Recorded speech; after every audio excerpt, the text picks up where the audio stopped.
em termos conclusivos do papel do judiciário, mas eu queria trabalhar também, ou a partir de uma análise mais abrangente.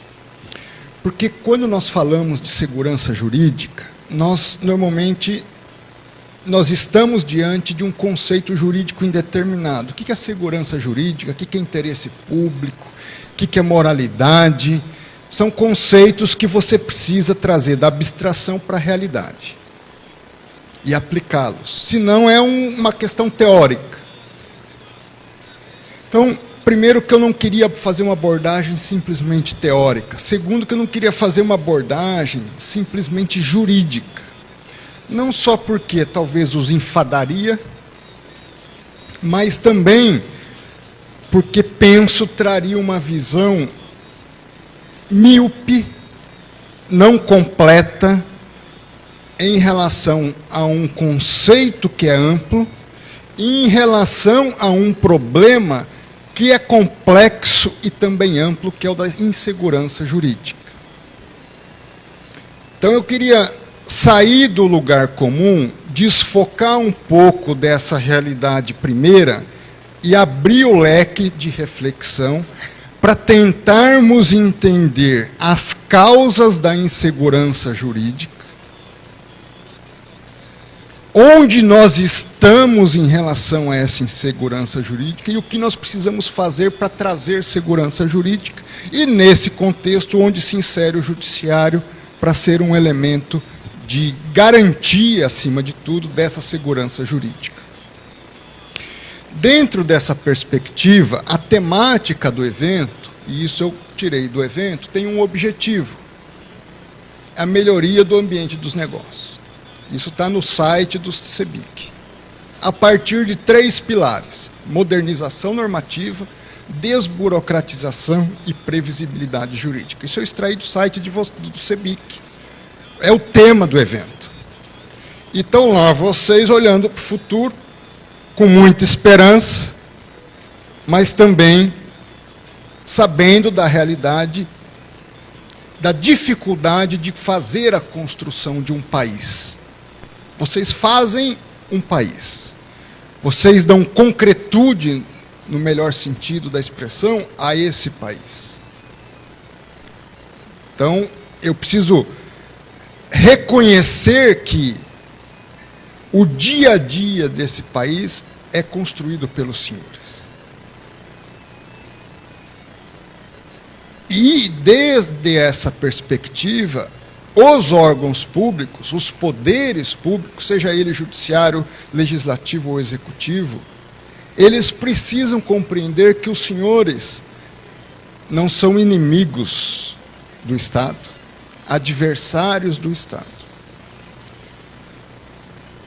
Ao contrário, o Estado deve estar à disposição para lhes facilitar, também no sentido mais puro da expressão, a construção desse país. Viabilizar a construção desse país. A questão é: como está o nosso Estado hoje? Para fazer esse diagnóstico, eu quero trazer para vocês os indicadores do Banco Mundial sobre governança pública. São 6 indicadores.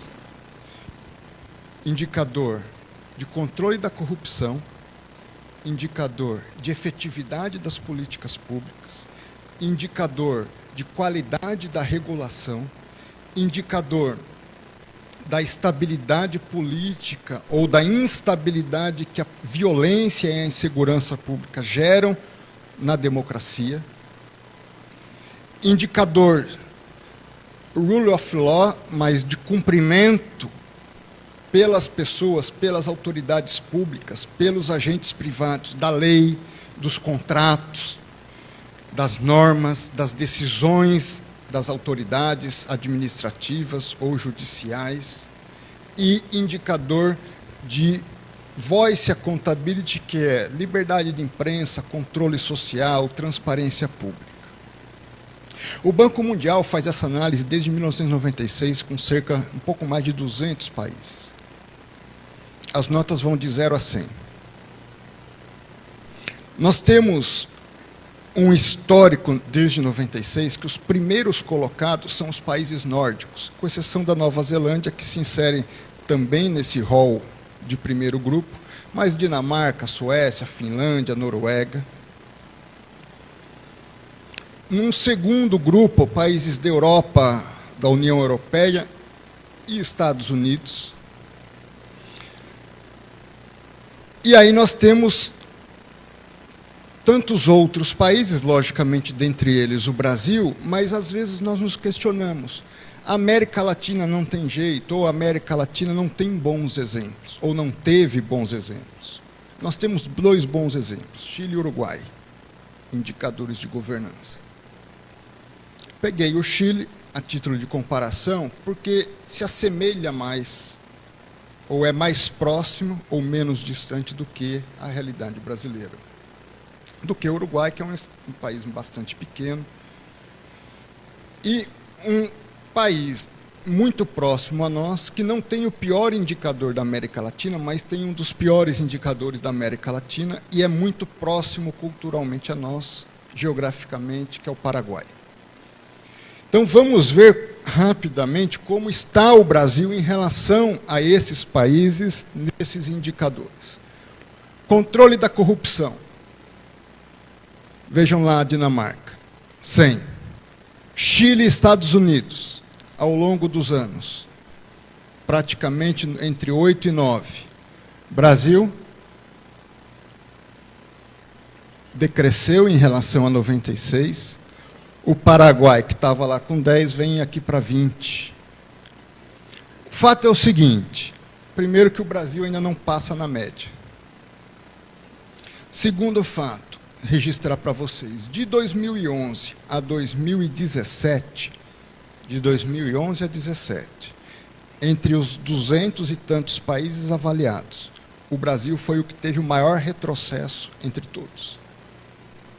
É apenas um dado histórico. Então, entre 2011 a 2017, vocês podem observar que 18 começa a subir, logicamente ainda aquém do que nós esperamos de um país como o nosso, que é estar aqui. Tá?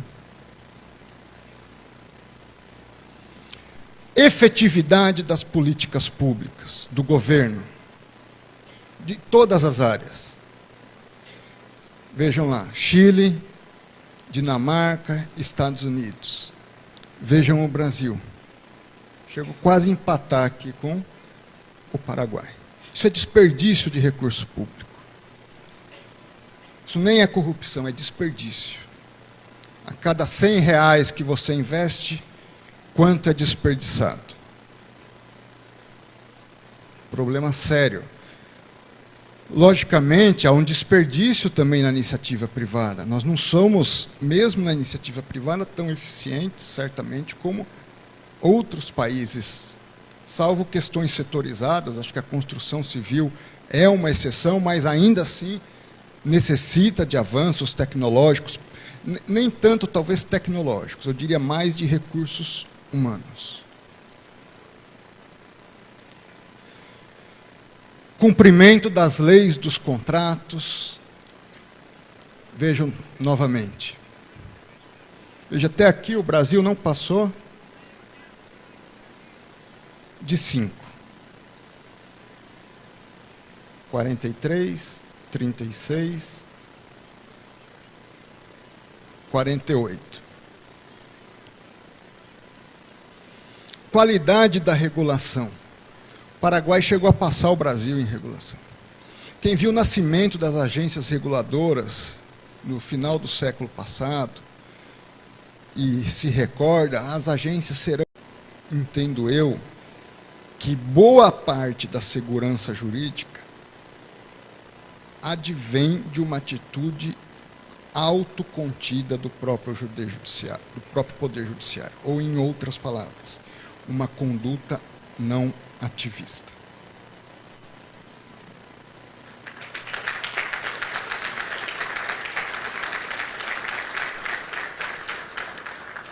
Porque, lógico, que eu não concordo com todas as decisões do Executivo e do Parlamento. Mas o que me foi confiado não é se eu concordo ou não concordo. É se é constitucional ou não é constitucional.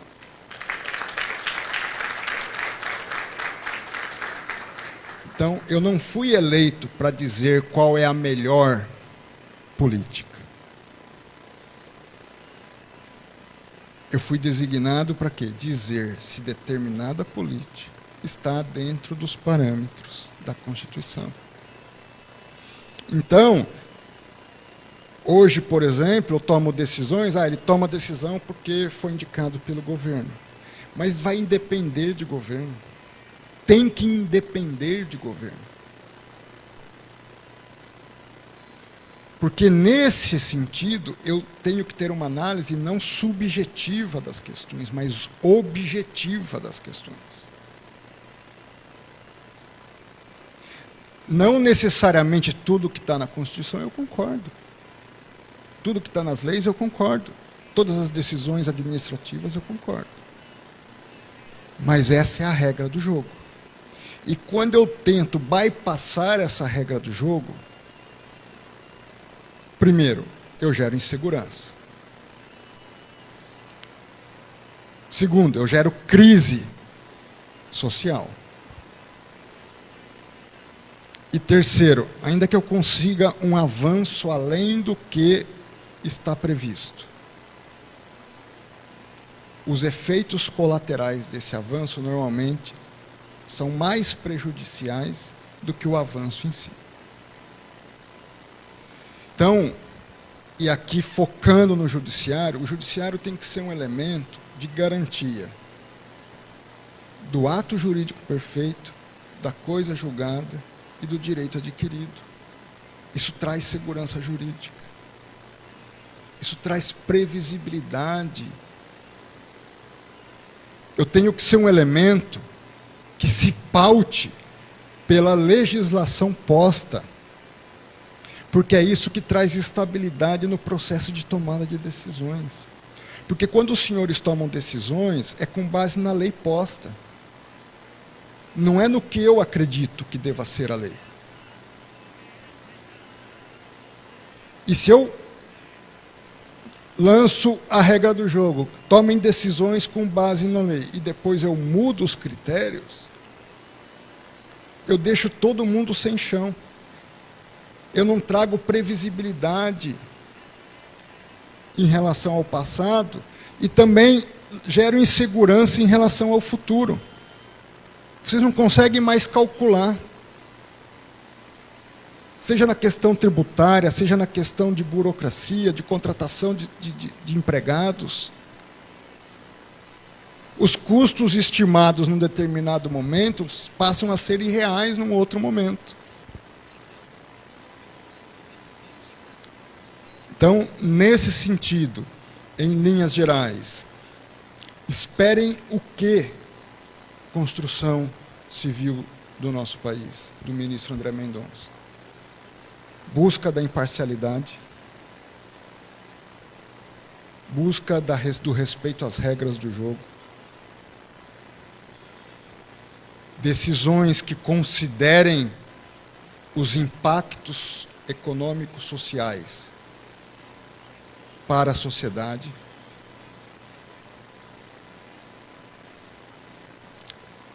sensação e espírito de dever e compromisso públicos. E alguém, se não é capaz de chegar à justiça perfeita, tenta pelo menos prevenir as injustiças. Meu muitíssimo obrigado pelo convite e pelo privilégio de estar com vocês nessa manhã.